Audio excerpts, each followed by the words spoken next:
Friends, I welcome you to my channel. Before listening to this story, I will ask you to like and subscribe. It is not difficult for you, but it is pleasant for me. And we're starting. I noticed a couple in a dark corner acting like they were going to spend a quiet evening together, but it wasn't like that at all. They came in after us, sat down to watch, and haven't taken their eyes off us since we sat down. They might as well have been wearing signs that read, "Private detectives at work." Who were they watching? Follow me and my secretary, Katie.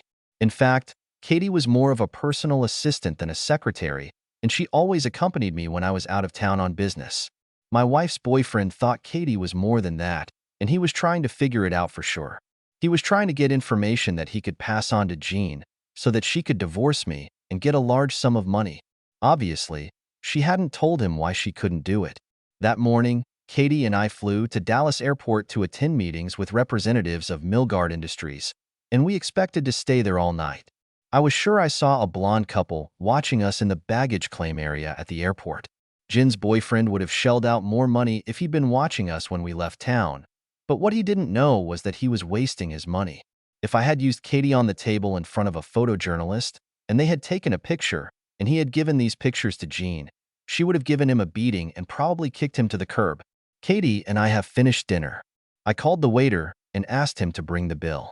Katie got up and went to her room, and I went to the bar. I had a few drinks and gave my observers something they could include in their report. I invited a couple of ladies to dance and even sat down with one of them at a table to have a drink. We talked for a while, and it turned out that she also came on business and was just killing time at the bar because there was nothing worthwhile on TV. She made it clear that she hadn't come here to sleep with me, and that was fine with me because that wasn't what I was there for either. Katie and I have finished dinner. I called the waiter and asked him to bring the bill. Katie got up and went to her room, and I went to the bar. I had drinks and gave my observers something they could include in their report. I invited a couple of ladies to dance and even sat down with one of them at a table to have a drink. We talked for a while, and it turned out that she also came on business and was just killing time at the base. There was nothing worthwhile on TV. She made it clear that she hadn't come here to sleep with me, and that was fine with me because that wasn't what I was there for either. I danced with her 2 more times, and then went to my room. Once there, I took a small black box out of my suitcase, turned it on, and walked around the room with it. I received this device from a friend, the owner of a company that is actively involved in security issues. He picked up electrical and wireless signals, bugs, so to speak. My room was clean, so I went to the door leading to the next room and knocked 3 times. 30 seconds later, the door opened and Katie appeared on the threshold, wearing only high-heeled shoes and with a smile on her face. I wasn't worried about private detectives. Katie was registered in room 212, and I was in room 516. The adjoining room 518 was rented in the name of Frank Bowers, and Mr. Bowers did not exist. The fact that I stayed in the lobby of the hotel did not leave me indifferent and allowed Katie to go up to her room, wait 15 minutes, and then go to room 518. If anyone had followed her, they would have seen her enter her room alone, and we expected that once she was in her room, they would no longer waste time on her, since I still had a team with me. Katie also had one of Alan's little black boxes, and she checked her room in room 518 before I went up to mine. Why did we jump through all these hoops? It's simple. I knew for sure that the private detectives weren't hired by my wife, and although I assumed their employer was Jin's boyfriend, I wasn't sure. It could have been a little industrial espionage on the part of one of my competitors. Anyway, I thought it was better to be safe than sorry. Why was I so sure that it wasn't my wife who was behind the private detectives? I think that's the whole story. It started the same way as many other sad stories, by accident. I finished my breakfast, kissed Jean goodbye, and went to work. Jean called after me and said, "Don't forget that we're having dinner with Pat and Andy tonight, so try to get home early. I've arranged with my mom that she'll pick up the kids tonight." When I entered the garage, I pressed the button to activate the garage door opener, and the door opened.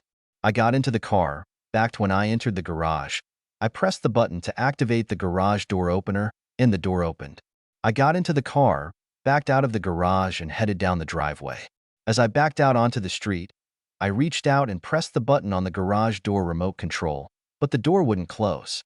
I pressed the button a couple more times, but the door still wouldn't close, so I pulled over to the curb, got out, and returned to the house. I had several 9-volt batteries in my basement. I had several 9-volt batteries in my basement, and I knew from experience that when the remote control doesn't work, it's usually because the battery is low. I walked through the garage to the door to the house, and when I opened it, I heard Jean laugh and say, "The big jerk is gone. Do you have time to drop by my place for a minute before you have to go to work? Do you want me to put on my beautiful heels? I'll play with him and warm him up for me. Is dinner still on today? Good. I love sitting with you, Frank and Pat, knowing that we just cuckolded them again. Okay, love, I'll see you in 15 minutes. And then I heard the click with which the phone was put back on the hook. My initial impulse was to rush to Jean and tell her everything I had just heard, but a small voice in my head said, "Hold on, kid. You better find out everything you can before you get into her shit." I quietly closed the door, got in the car, and drove to work. I didn't have to park at the end of the block to see who would arrive in 15 minutes. From what I heard, it was Andy. Andy was the husband of Jean's best friend, Pat. I thought about the situation all the way to work, and the big jerk came up with a plan of action. The first thing I needed to do was gather more information, and I knew how to get it. As soon as I thought about the situation all the way to work, and the big jerk came up with a plan of action. The first thing I needed to do was gather more information, and I knew how to get it. As soon as I go to the office, I called Alan Odette at Odette Security. Alan and I grew up together, and he was the closest person I could ever call a best friend. My father gave Alan the money to start his. We're having dinner with Pat and Andy tonight. We'll probably go to Duke's Steakhouse, and it'll be at least 3 hours before we get home. I'll drop by for the key. Frank? Sorry, dude. I always thought you and Jean were great for each other. I thought so too, Alan. I thought so too.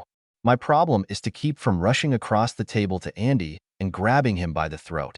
There'll be plenty of time for that, buddy. Just be calm. Earn yourself an Oscar tonight. Yes, I thought, hanging up the phone. It's much easier said than done. I took a pen and a notebook and sketched out a plan of action. I needed to get more information first, and I just took care of that by calling Alan. The next step was to protect assets, including my loan. At some point, I would have to do something with the credit cards that had my and Jean's assets on them. I would have to get another safe deposit box, issued only in my name, and move some things. For example, certificates of deposit from a safe deposit box that Jean and I had access to. I wouldn't touch the checking account, but I would close the savings account and transfer the money. As a result, we would have divided most of our personal assets equally, but my biggest property would not have been accessible.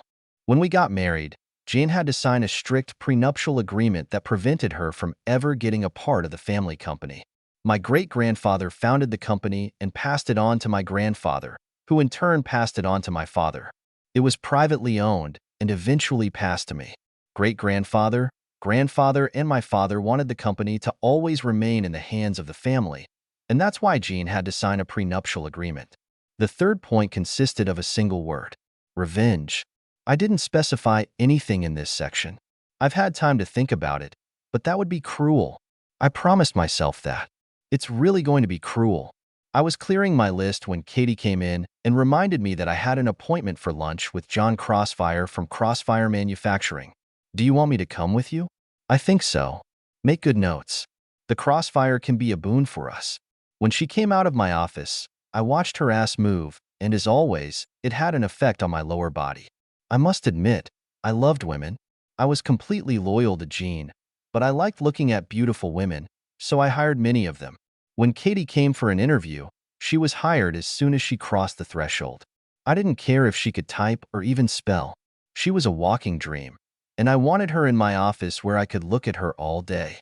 Fortunately, Katie was a master at everything and quickly became my right-hand man. After working for me for 2 years, I had no doubt that Katie would be able to take my place and do my job if the need arose. I smiled to myself, thinking that she could easily take Jean's place and perform her duties. Katie was the only girl who could have tempted me to cheat on Jean, but fortunately common sense prevailed. At least until now. I quickly put the thought out of my mind. Just because Jean was a cheater didn't mean I had to act the same way. I managed to hold out all day, and I left work half an hour earlier, as Jean asked. When I returned home, I was greeted with a kiss, and Jean was already dressed and ready to leave. I thought about the award-winning play I was going to perform at dinner that night, and it made me think about the performance Jean was putting on. She played the role of a loving wife flawlessly. I had no idea that she thought I was a big jerk, and of course it didn't show up in the bedroom in any way. Our personal life was great. I saw absolutely no loss of love or affection, and that gave me another thought. How many times have I used it since Andy? Would I be able to make love to her knowing what I now know? I would have to do this if I didn't want her to start thinking that I might know something. I needed everything to look normal until I got the information I needed. Dinner went the same way as dozens of other times the four of us got together, except this time the big jerk was aware of what Andy and Jean were up to. This knowledge changed the situation a little. Now I was looking for subtle signs that I knew were supposed to be there. As always, Jean was sitting next to me in the booth, and Pat and Andy were on the other side. Andy is opposite Jean. Out of the corner of my eye, I saw Jean's leg twitch slightly, and at the same time, a slight grin flashed across Andy's face. I wondered if Jean's foot was playing with Andy's, or maybe it was higher up and in his groin. It was something I would never have noticed until I heard that phone conversation. After dinner, we went to the Black Hole for a drink and a dance. Andy was dancing with Jean, and they were careful, probably because Pat and I were there. I was dancing with Pat, and as I hugged her, I wondered if she suspected Andy was cheating on her. If she had suspected, I'd bet she would never have even remotely considered that this would happen to her best friend. Jean and Pat have been best friends since they met in second grade, and I wondered how Jean could stab Pat in the back. It would be interesting to see what Pat would do when he found out about Jean and Andy, and she would. I'll take care of it. We decided that was enough for today and headed home, but on the way Jean settled down next to me and started stroking my crotch. And the predictable happened. Jean laughed and unzipped me, saying, "I hope you can figure out what I want to do when we get home." I got it right, but I was wondering why. Was it because she had already made love to Andy earlier in the day and enjoyed giving me careless seconds? I'm sure they wouldn't be careless, but I'd still be the second man in the group. Maybe while I wasn't looking, she turned into a nymphomaniac. Nope. I bet she enjoys giving me Andy's leftovers. I got confirmation of this when we pulled into the garage. Jean said, "Do you know you haven't kissed me all evening?" When I got under the covers, Jean asked, "Why did you do that?" What did I do? What I didn't want. You don't want to know. No, I want to. You're not going to like this. I didn't like what you did, so it doesn't matter if I like it or not. Lately, I have a feeling that something has changed between us. It's like someone else is taking my place in your life. I just thought that maybe it's time for the alpha male in me to prove himself. The alpha male? You're kidding, right? Besides, there's nothing wrong or unusual between us. If you think that's the case, then it's just a figment of your imagination. I don't know, baby. It's just that I have a feeling that something I'm not sure what exactly has changed. So just because you have that feeling, you can mock me? Hey, you're in this mess. Towards the end, you made more love than I did. It doesn't change the fact that I didn't want it. But the alpha male did it, and from time to time he gets his way. And by the way, about feelings. Did you have a feeling that something was wrong between Pat and Andy? No, of course not. No, and believe me, Pat would have told me if there was anything. We have no secrets from each other. I almost choked when she said that, but I restrained myself and asked, "Do you want to go to the lake this weekend?"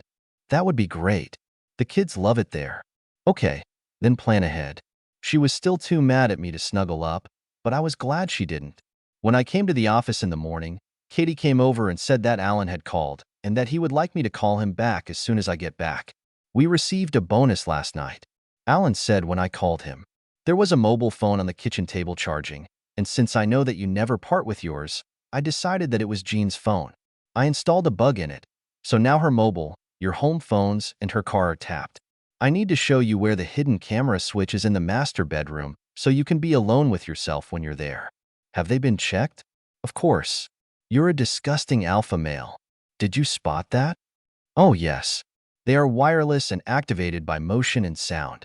They send signals to the remote control, which in turn sends them to the computers in my office. If something happens in your house, it will be under control. Thank you, Alan. No problem, buddy. I'm glad I could help. Unless something mind-blowing happens, why don't we schedule lunch every Friday so you can fill me in? I get it. We'll talk later. While the rest of the week flew by unnoticed, and I coped perfectly with the role of a loving husband. On Thursday, we made love, and on Friday, I met Alan for lunch. Nothing unusual, buddy, he said, handing me an envelope with the evidence he had collected so far. Right now, as we're talking, she's making love in your bedroom with that fool. From what we've found out, it looks like this has been going on for many years. I have no idea exactly how long, but it's obvious that it happened a long time ago. Maybe something on the discs will trigger something that will give you an idea of how long it's been going on.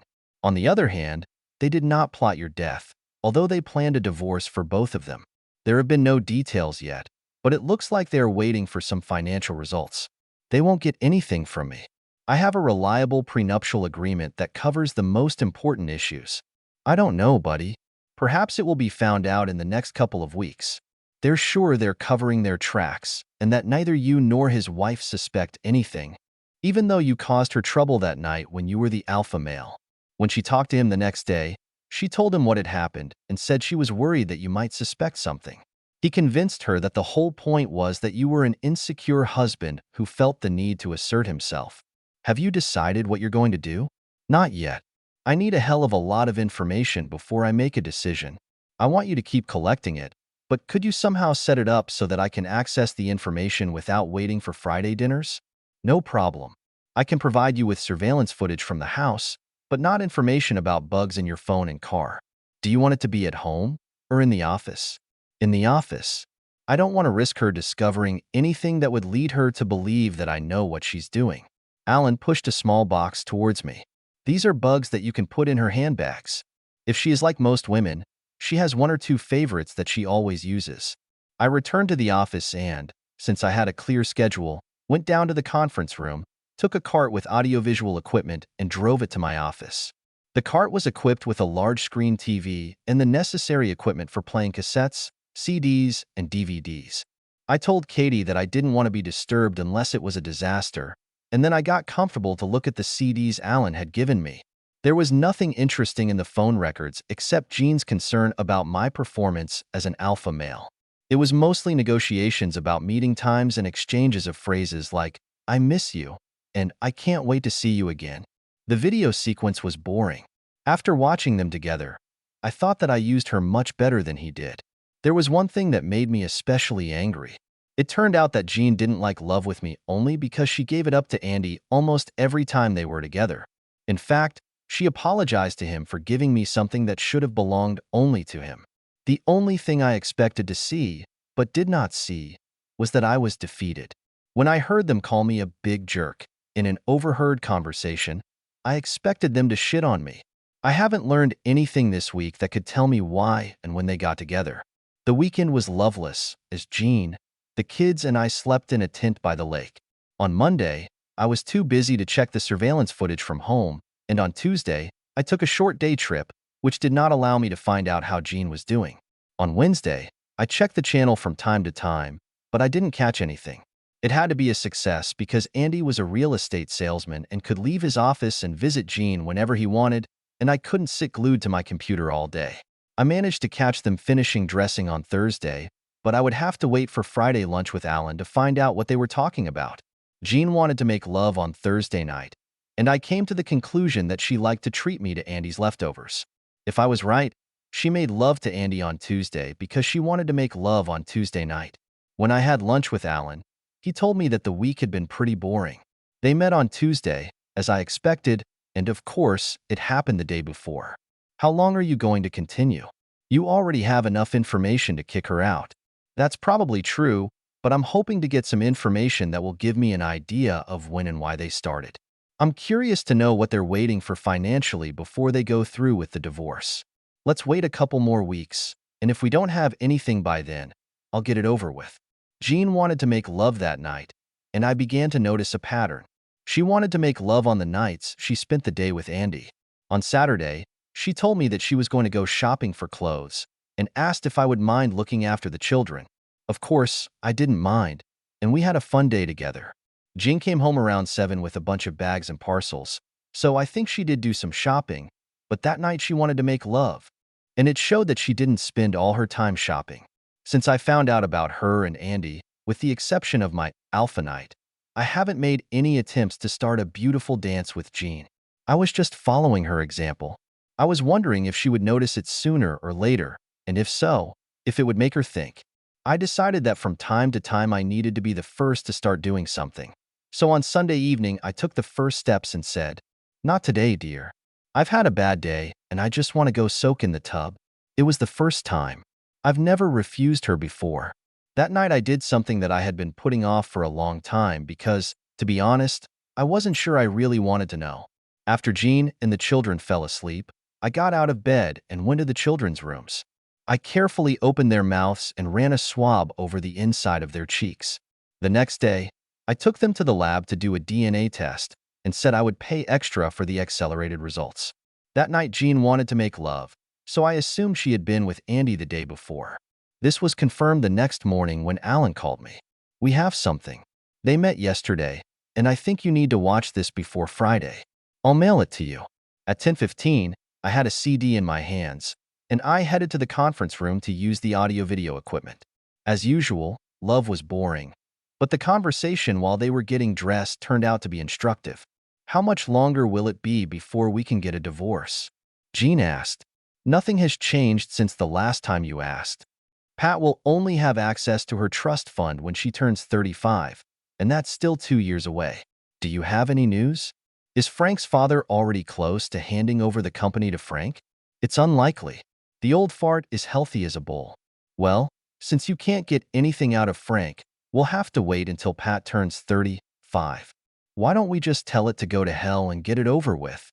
I will take the children away in the divorce, and I am sure that the court will leave the house to me until they turn 18. I'll get a decent amount of alimony and half of our property, which is a lot. I'm not going to give up the chance to get half of the 5 million pet. There are only 2 years left, 19 months, actually, and we've already been waiting for 6 years. So shall we wait some more? We were lucky, and I'm just afraid that luck will not smile on us. I want to end this on my own terms, not on Frank's terms. So cross your fingers and hope that Frank's father dies or retires in the next couple of months. The prenup does not allow you to get any share in the company, but once Frank gets control of the company, his net worth will grow, and your half of the assets may double. I still think we need to do this now. You worry too much, my love.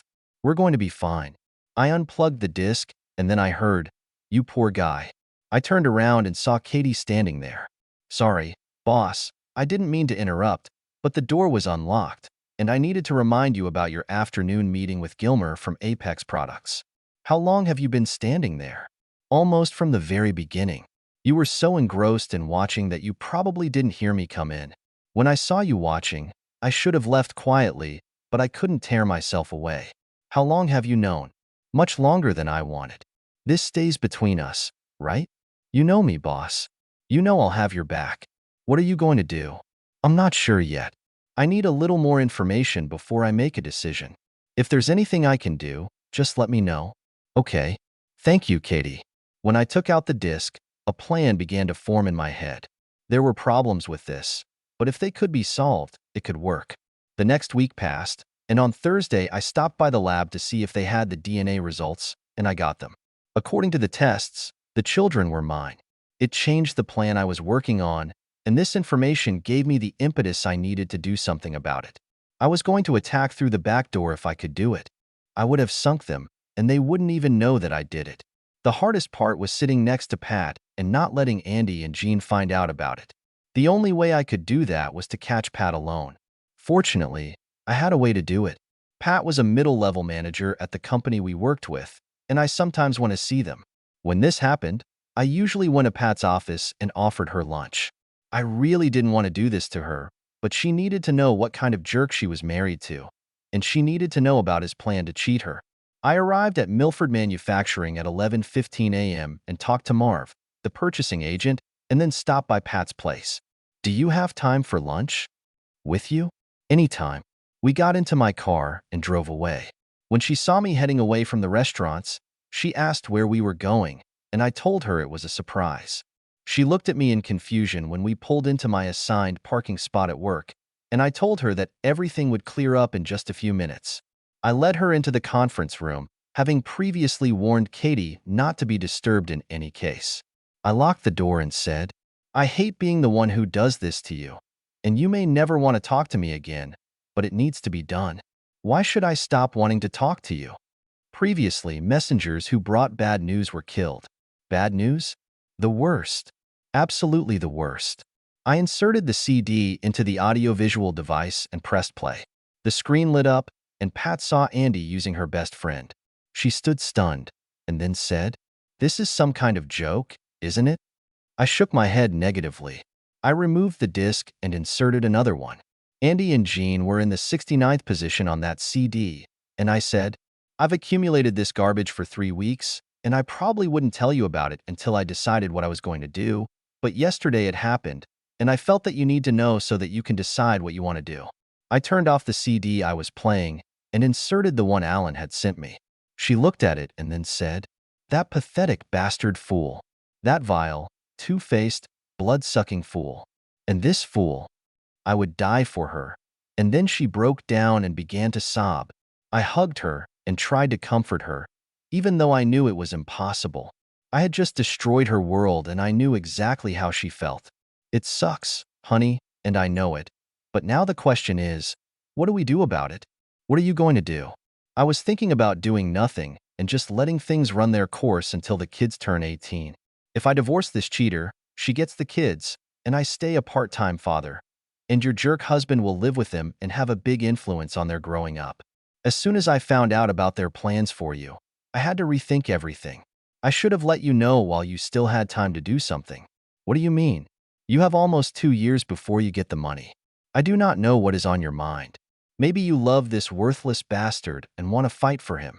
But if I show you this CD, you'll have plenty of time to divorce him before you get your money. So, as I said, you have time to do something. If I divorce him, it'll bring Jean into it, and you won't be able to pretend you don't understand what's going on anymore. For you, it means divorce, and you will lose your children. Maybe. But, on the other hand, maybe not. What does this mean? If you don't use the materials I've already collected, Jean won't know what I know. We can put a private investigator on Andy and use what he finds out. I know that Jean leaves home on weekends to go shopping, and that she's dating Andy. The next time they do, a detective will be watching them, and we can use his materials to get Andy. You can spit in Jean's eyes and then tell her you're not going to tell me because you don't want to hurt me or the kids. That way I could sit on my material until I was ready to burn it. Of course, this may not work. She can just say, fuck Frank. I want to get rid of him anyway. I just don't know. It's a shitty plan. She can come running to me and confess and beg me to forgive her, telling a bunch of lies about how she never really wanted this and so on. If she had, I probably would have pretended to forgive her, at least until the children were old enough to leave home. I just don't know. It is impossible to predict what will happen. I don't know how much longer I would have thought about it if I hadn't heard what Andy was going to do to you. How did you even find out about them? I told her about the phone conversation I overheard and what I did when I heard it. She shook her head in disgust and said, I'd like to know how long it's been going on. I have one entry that says it's been 6 years. I just want to know how long that too. Faced fool pretended to be my best friend, actually stabbing me in the back. She looked at her watch and said it was time for her to get back to work. On the way back, she told me that she was going to work with a private investigator and that she would contact me. I told her that if I had any additional information, I would make sure that it reached her. For the next 3 weeks, everything remained the same. Twice on weekends, Jean asked me to look after the kids while she went shopping, and both times in the evening she wanted to make love. In these 3 weeks, we've only had love twice when she wasn't with Andy the day before, and both times it was because I insisted on it. Both times I was told that she really didn't want it, and both times I said, I'm probably going to have to go into alpha male mode again, and she gave up. At the end of this 3-week period, Pat called me. I have everything I need to go after Andy. You were right. They did meet on weekends, and although my detective didn't film them in the motel bedroom, he had photos of them holding hands, hugging and kissing, going into and out of motel rooms together. However, he took some good pictures from your living room windows. I'm going to meet with a lawyer this afternoon and hopefully get him charged in a couple of days. I'll call you and let you know when. After that happens, you should have a pretty interesting event. This conversation prompted me to take the next step. That night at dinner, I told Jean that we needed to start keeping track of our finances. Due to the poor economic situation, the company has to take some steps to ensure its survival. My salary has been cut by just over a third, so we'll have to start saving and keep an eye on what we spend on. We're going to have to cut back on some expenses. I talked to the bank this morning about charging extra on the house bill to help us deal with this. I do not know how long this pay cut will last, and there may be more cuts before it ends. That night, for the first time since I found out about Andy, Jean didn't want to make love, even though she spent 3 hours with Andy that day. 2 days later, Pat called me. Today is D-Day. My friend called Andy and made an appointment to discuss the sale of her house, so he'll be there at 3 o'clock when he's served. I'll also stop by your house at 3 to pay an unexpected visit to this fool. I'm going to make her an offer that she's smart enough not to refuse. If she agrees, you might be able to hold out for a while. I called Alan and told him what was going on. I told him I'd be in the office late, and I wanted him to email me anything he could intercept on the phone after 3. It was Thursday, and I could have waited until our lunch on Friday, but I didn't want to wait. I could have watched Pat's visit live, but I wanted to listen to the phone conversations that would take place after Andy was served. At 3 o'clock, I was looking at my computer monitor as Jean was busy cleaning the house. The doorbell rang. She went to the door, opened it, and smiled when she saw Pat. The smile disappeared when Pat slapped her so hard that Jean staggered back and almost fell. Pat came into the house and screamed, "You worthless two-faced fool, stabbing me in the back. How could you pretend to be my best friend while making love to my husband and not even try to deny it? I've had a private investigator keep an eye on Andy for 2 weeks, and I have a record of both of your Saturday visits to the motel, as well as 6 of his visits here. You really should close the curtains or blinds if you're going to make love in your living room. It would have prevented my detective from taking pictures. It goes without saying that you are dead to me, and when I leave here, I will never want to hear your voice or see your face again. By all rights, I should have left you alone, but obviously I think more about your husband and children than you do, so I'm going to give you one chance not to ruin your husband and children's lives. When you talk to that worthless piece of shit that I'm married to, you better convince him not to dispute the divorce.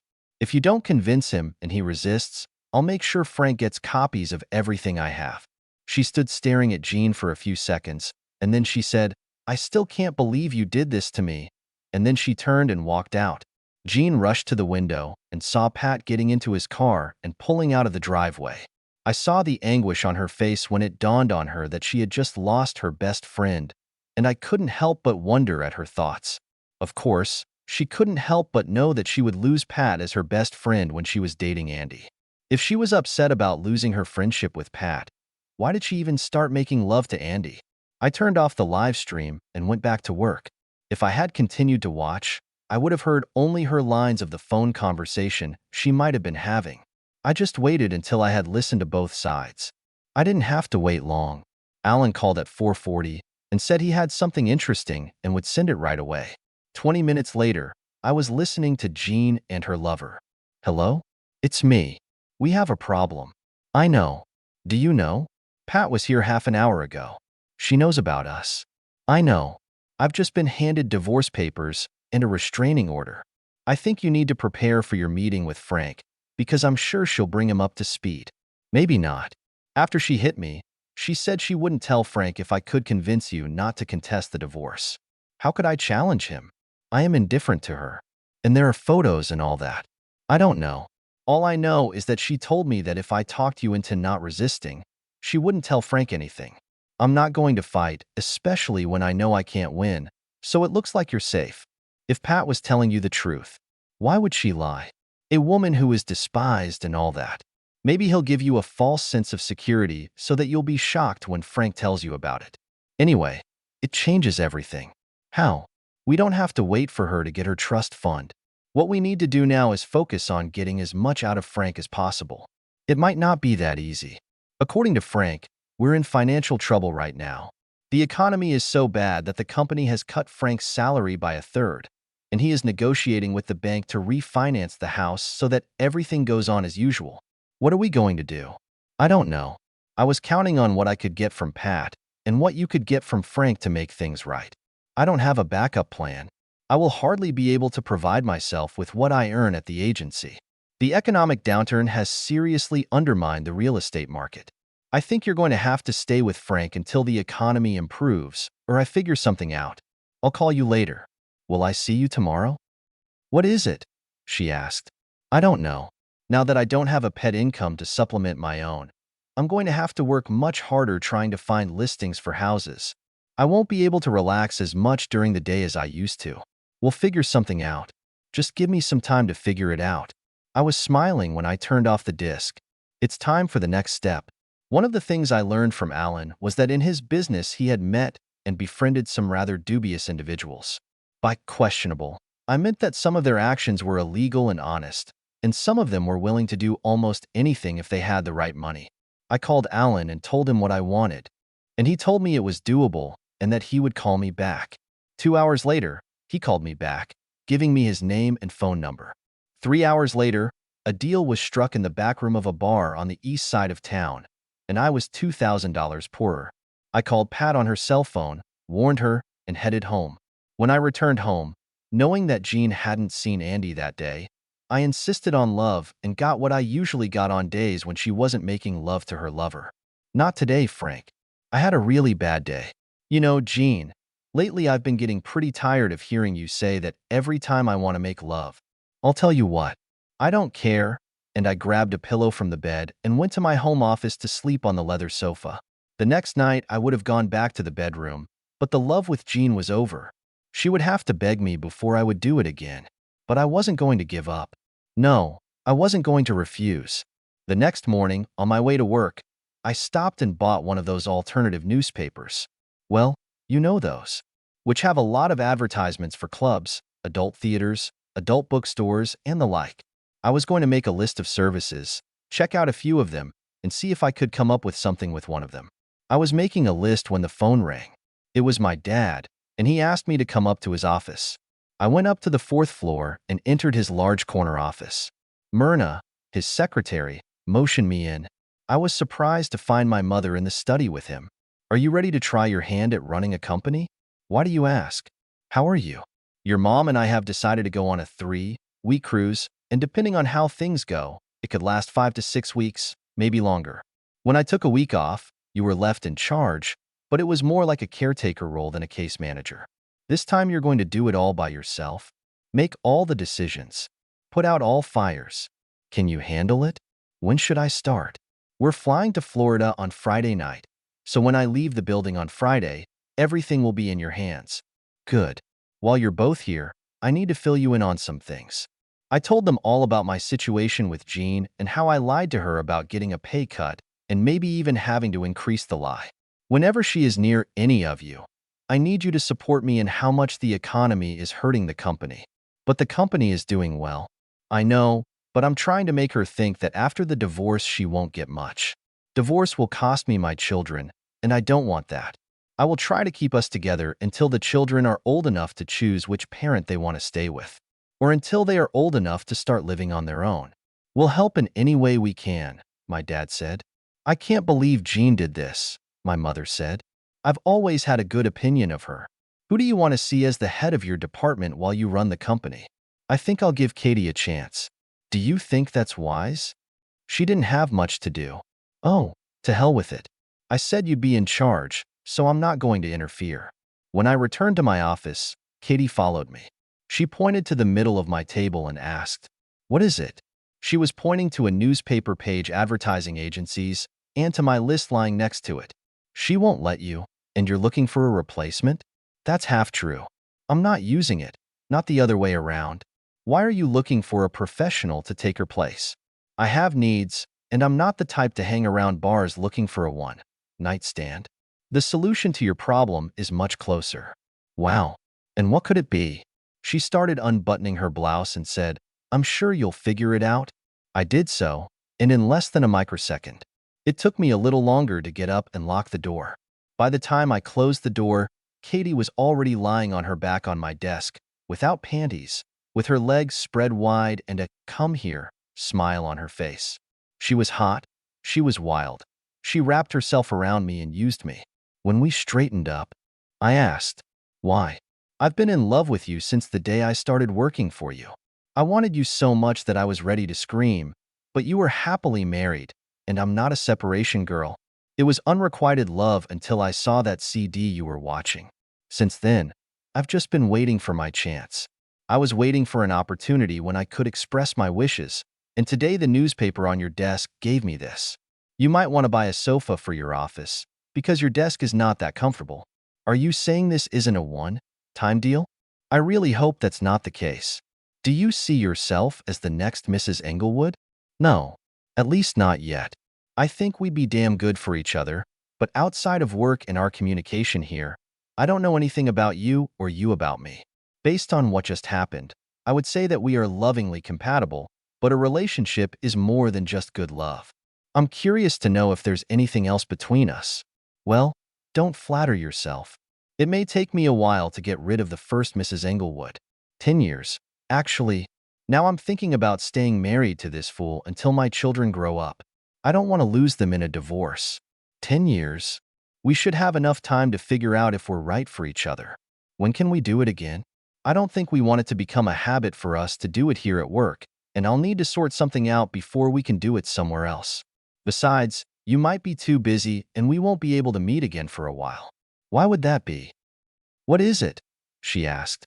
Because this Friday at 4 o'clock in the afternoon you will be in charge of this department, and I continued to explain what was going to happen. Do you really think I can handle this? I wouldn't have given you a chance if I thought you couldn't handle it. If you do as well as I think, you will get a full-time job when my father finally decides to retire and I move. Damn it. I never expected something like this to happen. Wouldn't that anger those who think they should have gotten the job? Maybe, but so what? They may think they should have gotten this job based on seniority or something, but the simple fact is that no one else in the department has what it takes to do this job. If you have any problems, solve them, and I will support you.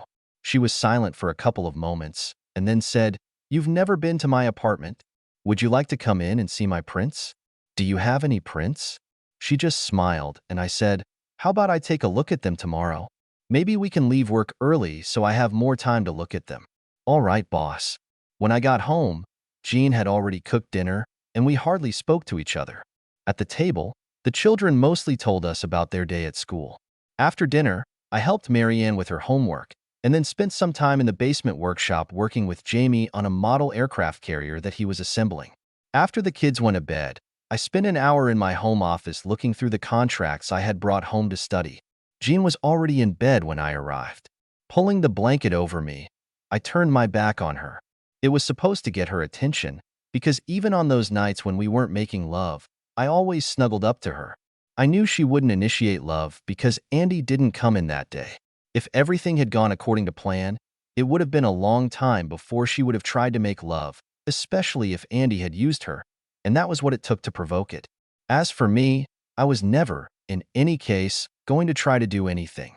The next day, Katie and I left work an hour earlier and went to her house. She lied to me.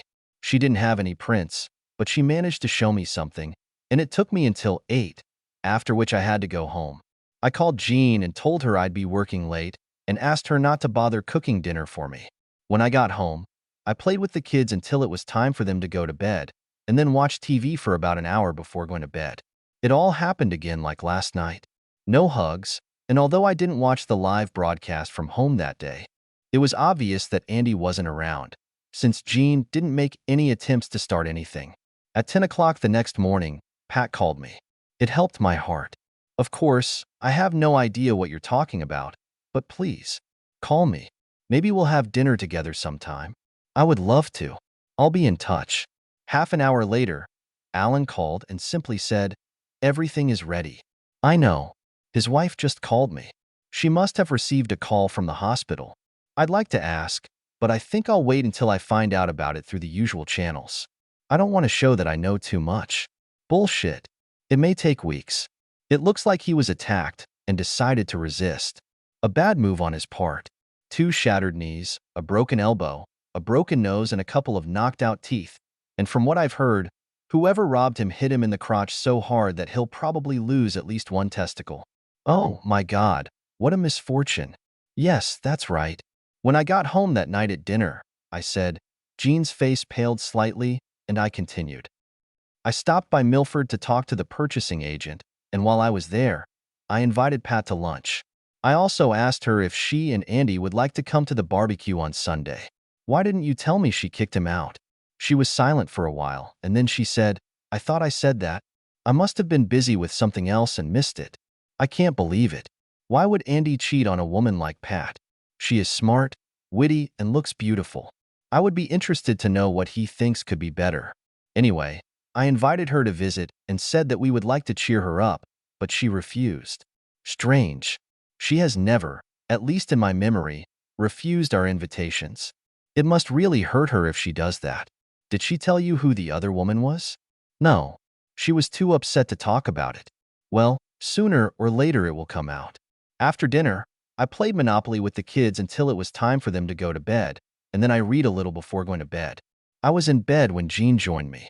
When she sat down next to me, she reached out, put her hand on my leg, and started moving it up. I rolled away and turned my back on her, muttering good night. In the morning, I told Jean that Eldridge from TPM would be in town for contract negotiations, and I would probably invite him to dinner so she wouldn't wait for me late. Eldridge, of course, was not there, and I invited Katie to dinner. Later we had dessert. Lots of dessert, at her house. I got home around 11 and found Jean waiting for me. We haven't made love in over a week, and I'm more than ready. Come on, baby, make love to me. I said that Jean would have to beg me to use her, and although it wasn't really a plea, it was close enough to that. I decided to make love to her, but I had an ulterior motive. In the morning at breakfast I said, Pat got to the husband of the woman Andy was making love to. Jean's face tightened, and I continued. Hubby must not have had a very good sense of humor. He sent Andy to the hospital. I saw the concern on Jean's face and continued. I heard that he is in intensive care because of all these broken bones, and that he had to have his testicles removed. I don't think he'll be courting other married women. Did you talk to Pat yesterday? Did she tell you who this woman is? She didn't tell me. Come on, Jean. She tells you everything, and you tell her everything. Am I right? How can I compare to Andy? That's disgusting, Frank. Jesus, Jean. What's gotten into you? You used to have a sense of humor. I got up from the table and went to work. It was Friday, and I met Alan for lunch, and he gave me a single CD. There's almost nothing on it. A dozen phone calls from home and from her cell phone to this jerk. She wanted to know when he would come, but he continued to dissuade her. She hasn't been able to reach him at all for the last 2 days, and of course we know why.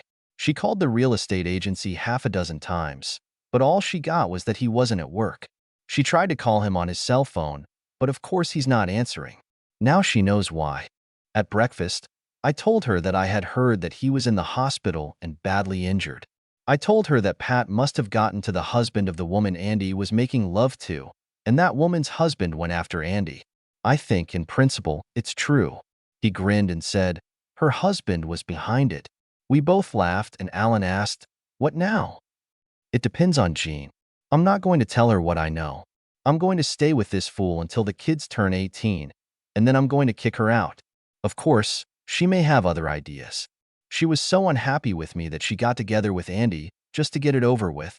If this continues, I will threaten that everyone in the world will see the audio and video recordings that we have collected if she does not agree to my terms of divorce. I have no idea how things will turn out. It remains only to wait and see. All I can do is wish you luck, buddy. Should I pick up the equipment? No. Leave it where it is. I still want to know what she does. Just let me know if anything interesting comes up. We can wait until our Friday lunch. I spent the day with my father, who told me about some of the things I needed to know when I took office. At 5 o'clock he got up and said, it's all yours, Frank. I'll see you when your mom decides she's had enough. And just to warn you that this may never happen. He left, and I called my old office and asked Katie to come in.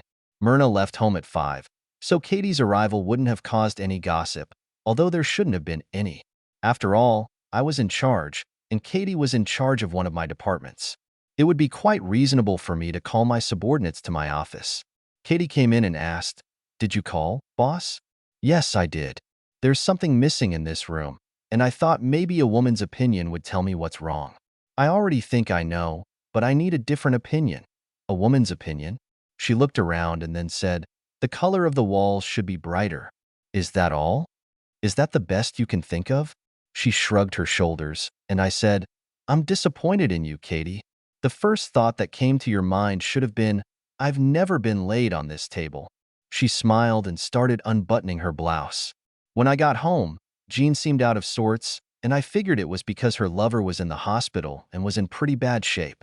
She must have been thinking, if Pat could do this to Andy, what is she going to do to me? She said she wouldn't tell Frank, but she never said she wouldn't get back at me. I pretended not to notice anything. After dinner, I played with the kids and we agreed to go to the amusement park the next day.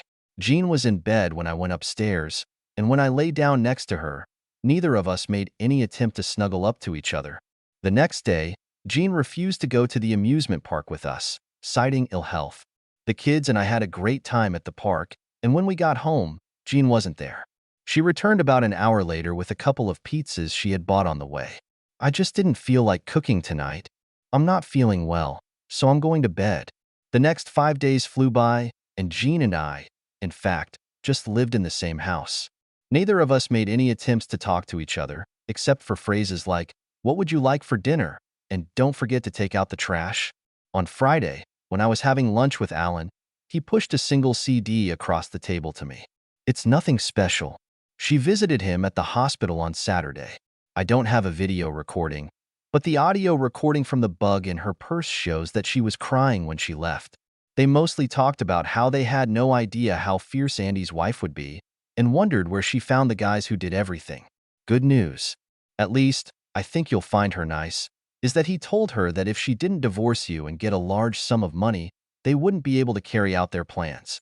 Looks like Andy doesn't have his own health insurance.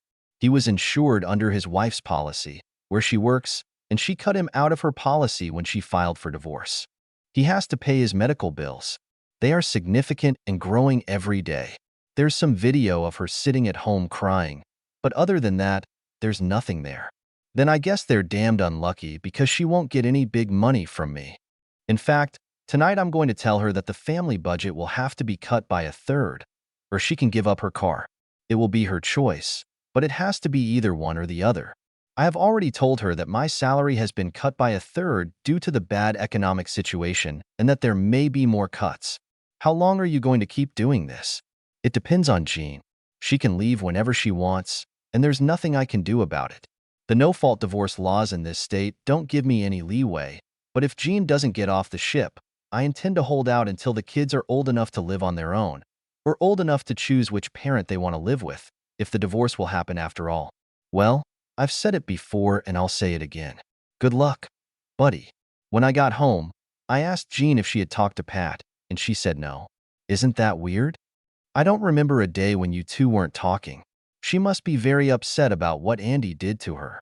I'll call her and see if I can bring her here so we can cheer her up. I don't think you should do that. Right now, I think she needs to be left alone, and don't forget that I know her much better than you do. It's fine if you say so. We have enough problems of our own right now. We'll have to cut the family budget by a third until things get better at work. I don't see how to do it. Well, I'll leave it up to you, but you can either cut down on family expenses or give up your car. Payment, license plates, and insurance account for about a third of the family budget. It's up to you to decide what you want to do. It's not fair. I need my car. Then cut the budget. As a result, we get a third less money than before, and we have to put up with it. I don't understand. Damn it, Jean. This needs to be done. Get used to the fact that we will no longer live in a big way. Just fucking do it. Stop arguing about it and pray that things don't get any worse. There's still a chance that the company might close down, and then we'll be in deep shit. I left her sitting and went down to the basement to do something. An hour later, I came back upstairs and asked what we had for dinner. I was hoping we could go out tonight.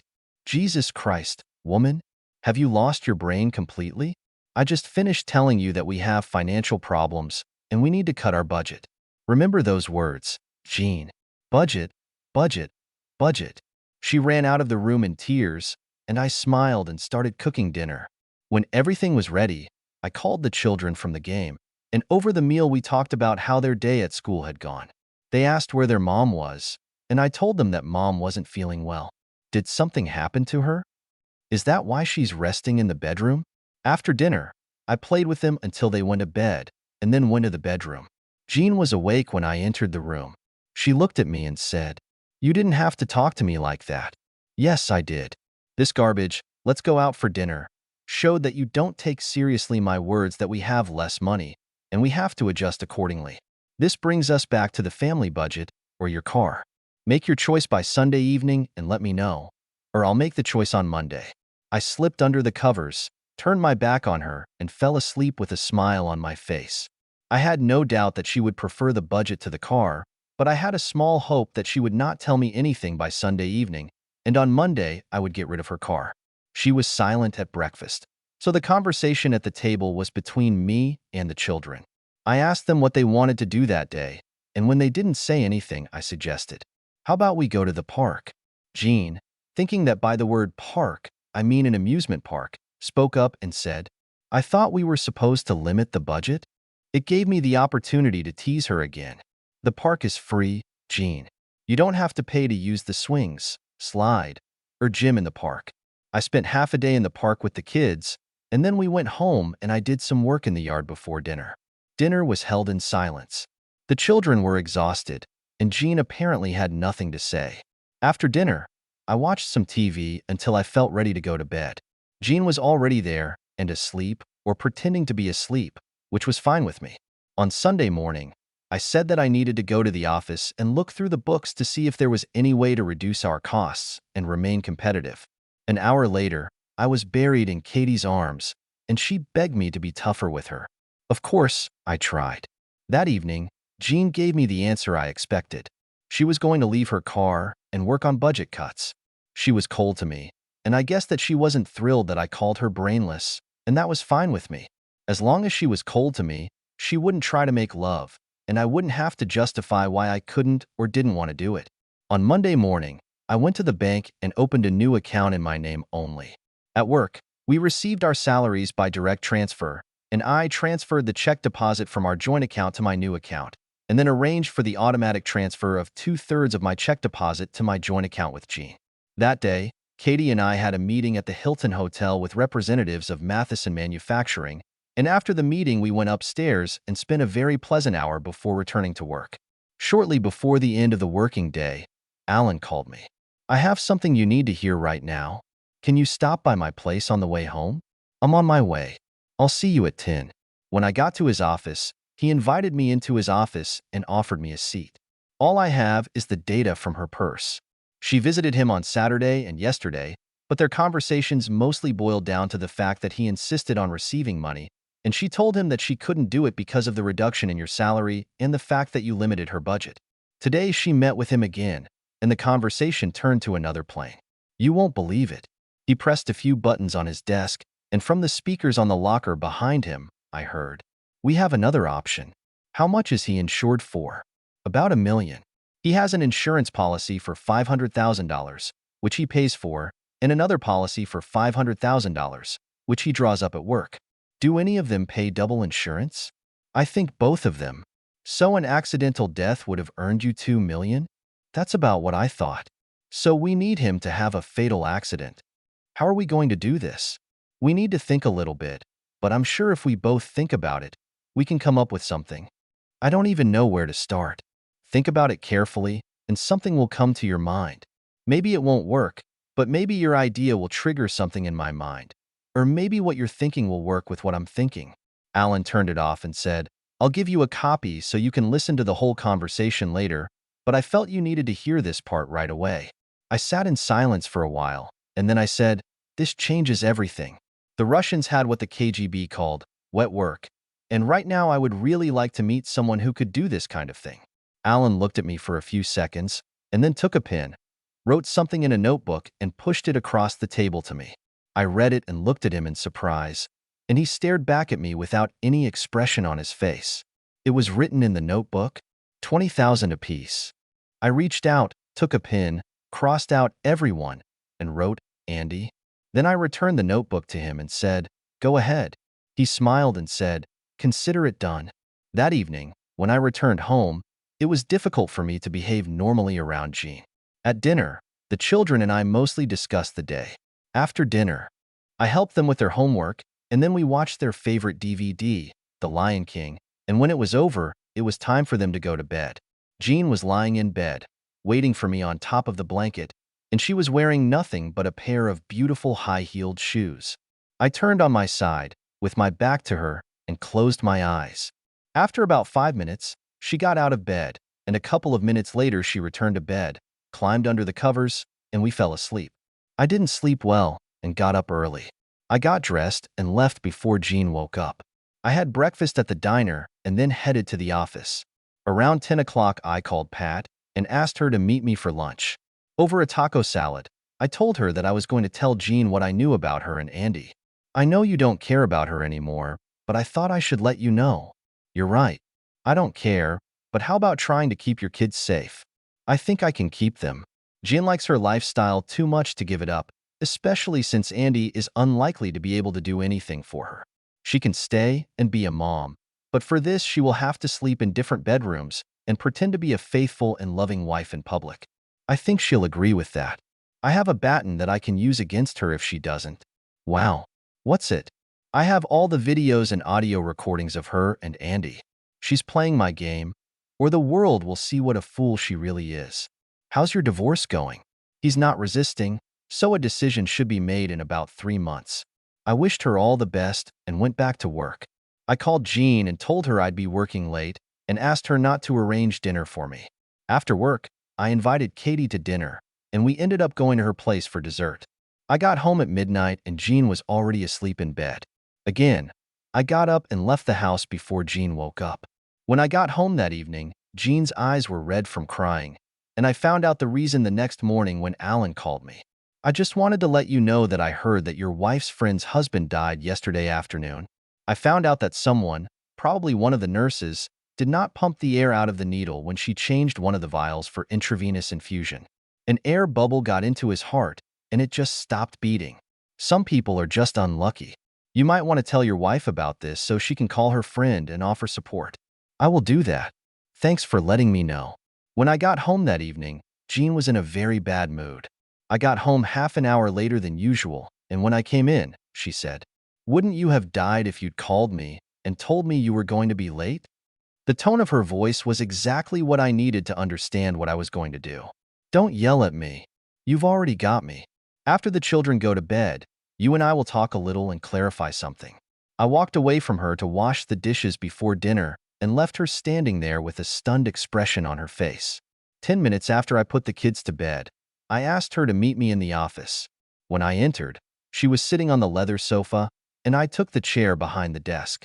First of all, I know why you and Pat aren't talking, and I know who Andy cheated on her with. I saw surprise and then anger reflected on her face, and I was sure that I understood everything correctly. Pat didn't turn you in. She said she wouldn't tell me if you talked Andy out of fighting the divorce. She didn't tell me. That's what I told her, and having said that, I pressed the play button on the VCR, and Jean saw the material I had collected for the first time. I let her watch for a few minutes, and then quickly moved on to the part about Pat's trust fund. It was when I saw this that I told Pat about you and Andy and showed her this footage. Why I sat with it and did nothing is none of your business. The only important thing is that I decided to act. You have 3 options, and only 3. The first option, you pack up and leave, and I'm filing for divorce. At the same time, you get nothing, and I get custody of the children. The second option, you can stay here and be a mother to the children and my housekeeper. You'll move all your stuff into the guest bedroom. As for friends and family, we will still look like a loving couple, but there will be no, I repeat, no love contacts between us. The third option is that you can say, "Fuck you, Frank. I'm taking the kids and I'm going to fight to get everything I can out of you. If you follow this path, I will pass this little fragment to the police." And I pressed the play button again, and she heard herself discussing my impending death from an accident with her lover. It's called conspiracy to commit murder, and you face up to 25 years in prison in this state. While you're locked up, I'll divorce you, get custody of the kids, and they'll grow up and live on their own before you see them again. It's your choice, and I want to hear your answer before I leave for work in the morning. And the last thing, get your ass to the hospital tomorrow and tell Andy that when he's discharged, he better get out of town on the first plane, train, or bus, because I'm coming for him. If he is as dear to you as he seems, it may help you choose the first or second option, because in the third case he will end up in a prison cell next to you. I can't. Can't what? Tell him. He died in the hospital. When? Late yesterday afternoon. That's too damn bad. I was looking forward to getting him back to the hospital when he was discharged. Do you know what upset me the most? Not like you. Making love to Andy, although it really pissed me off. What really hurt me was that when he offered to kill me, you didn't say we can't do this, or I won't participate in anything like that. You just agreed to it. Get out of here and move into the guest room. Don't forget that I want an answer by the time I leave for work in the morning. She got up and left, and I took the CD out of the player and put it in my briefcase, which I took with me upstairs to the bedroom. I moved the chest of drawers to block the door so that they wouldn't come to me in the middle of the night while I was sleeping, and then I went to bed and had a good night's sleep. In the morning, I found Jean sitting in the kitchen with reddened eyes. I poured myself a cup of coffee and asked, Well? Well, what? What is your answer? You already know, and don't pretend you don't know. I can't leave my children, and I don't want to go to jail. Good. We'll discuss the details when I get home tonight. Don't wait for dinner, because I'll be working late. One thing needs to be remembered. It should be obvious to you that I'm watching you. At the first hint, however slight, that you're planning to take the kids and run away, I'll bring the hammer down on you. Do you understand? Yes. I had a great day at work, and of course, staying late is a euphemism for spending time at Katie's apartment. I got home around 9 and found Jean watching TV. I just looked at her and said, to the kitchen, went into the office and put my briefcase on the table. When I came into the kitchen, Jean was sitting at the table. I sat down opposite her and said, The rules are simple. You will remain the same mother you have always been. You will keep the house in order, as you always have, and you will behave normally when I worry about you, when the children are around.